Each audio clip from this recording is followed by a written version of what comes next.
Assalamualaikum warahmatullahi wabarakatuh.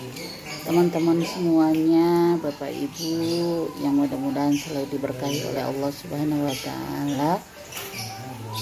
Dalam hidup ini pastinya tentunya kita merasa bahwa kita adalah manusia yang memang belum sempurna dengan apa yang Allah perintahkan, dengan apa yang Allah minta kepada kita. Tetapi sebagai manusia kita tetap harus ikhtiar mencontoh apa yang diberikan oleh Rasulullah Sallallahu Alaihi Wasallam dalam kehidupan sehari-hari. Salah satu sifat yang memang bisa kita ikuti dan ini teladan dari Rasulullah Sallallahu Alaihi Wasallam di dalam surah Al-Fat ayat 29, bahwasanya di sana dikatakan Rasulullah beserta para sahabat itu bersifat tegas. Ya, artinya Rasulullah memberikan komitmen batasan antara seorang yang beragama Islam ataupun yang non-muslim. Ada batas yang memang tidak bisa kita masuk ke sana ataupun mereka sebaliknya masuk ke kita dengan istilah lakum dinukum waliyadin. Itu tersurat di dalam surah Al-Kafirun. Nah, ketegasan ini pun dicontohkan oleh Rasulullah. Kiranya putri Rasulullah sendiri yang mencuri, maka Rasulullah akan memotong tangan putrinya tersebut. Banyak contoh-contoh lain yang memang Rasulullah berikan. Jelasnya seperti ini. Kan kalau ada nyamuk yang menggigit kita atau di tangan kita, tentunya kita akan menepuk.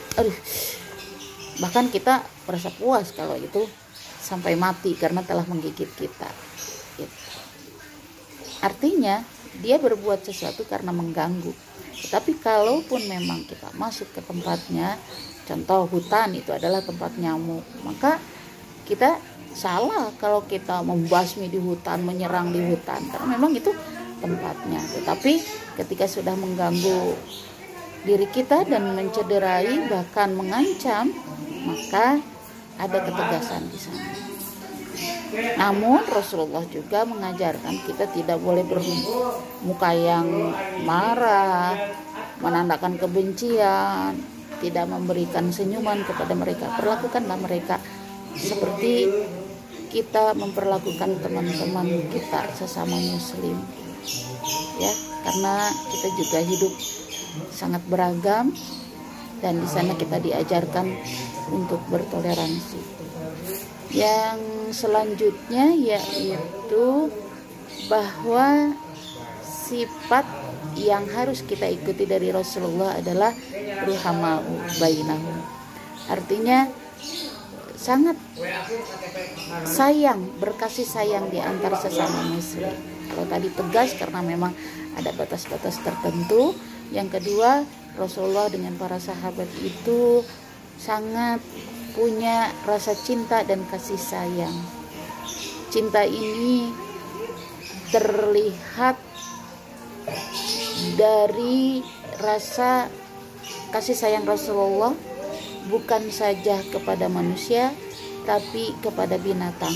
Rasulullah kan mengingatkan kepada kita semua agar tidak membuang air kecil atau kencing sembarangan gitu.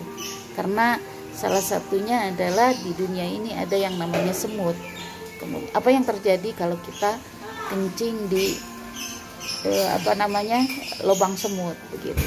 Karena mereka juga butuh hidup, kenyamanan dan lain sebagainya. Maka janganlah saling mengganggu. Berilah rasa kasih sayang kita walaupun itu sesama hewan, karena bagaimanapun dia adalah makhluk Allah Subhanahu wa taala. Selanjutnya, bahwa Rasulullah itu punya rasa cinta dan kasih sayang adalah Rasulullah selalu mencium cucu-cucunya begitu. Nah, ketika Rasulullah sedang berdialog bahwa aku suka mencium cucuku, di sana ada yang namanya sahabat Rasul bernama Aqra bin Habs. Dia memiliki 10 anak, tetapi dia tidak pernah mencium anaknya. Maka apa yang dikatakan oleh Rasul, kamu tidak akan pernah mendapat rahmat, kamu tidak akan pernah dikasihi selama engkau tidak memberikan kasih sayang kepada anak-anakmu itu. Artinya bahwa kita harus memiliki rasa cinta dan kasih sayang sesama manusia, ya, sesama manusia. Dengan apa? Dengan bukti tidak cepat marah, tidak saling curiga, tidak saling meremehkan, atau tidak boleh iri antara satu dengan yang lainnya. Karena kita tahu rasa cinta ini merupakan cerminan dari cinta seorang muslim kepada muslim yang lainnya. Selanjutnya yang ketiga, bahwa Rasulullah SAW yaitu dikatakan di sana di surah Al-Fat ayat 29, tarohum ruk'an sujada yabtaguna fadlam minallahi wa ridwana. Jadi Rasulullah itu banyak bersujud, banyak beribadah kepada Allah Subhanahu wa taala, maka perlulah kita tiru karena Rasulullah sudah terjamin surganya, sementara kita umatnya jauh dari itu. Maka harus ada ikhtiar dari kita karena Rasulullah pun sudah mencontohkannya. Contohnya adalah kita lakukan bangun tengah malam untuk melaksanakan sholat lail atau sholat tahajud. Kita melaksanakan sholat tahajud, di sana kita memohon, berdoa kepada Allah. Insya Allah apa yang kita inginkan akan terkabul. Kemudian yang dicontohkan adalah bahwa ketika kita beribadah, kita mengharap ridho Allah. Jadi kita luruskan niat kita bahwa apa yang kita lakukan untuk mendapatkan ridho Allah. Salah satunya ketika kita bangun malam, mengapa menjadi satu hal yang istimewa? Karena pada malam hari itu Allah beserta 70.000 malaikat turun ke bumi. Sehingga malaikat itu sendiri berkata, memohon kepada Allah, kalau ada orang yang bangun saat itu kemudian memohon, memanjatkan doa kepada Allah, kata malaikat, ya Allah, ampuni dosa orang-orang tersebut, yaitu orang yang bangun tengah malam melaksanakan sholat. Kemudian kabulkan apa yang dia inginkan. Tentunya ini menjadi satu hal yang sangat menarik buat kita, walaupun ibadah tentunya hanya untuk mencari ridho Allah. Nah, apa bukti dari bahwa Rasulullah banyak beribadah bangun tengah malam?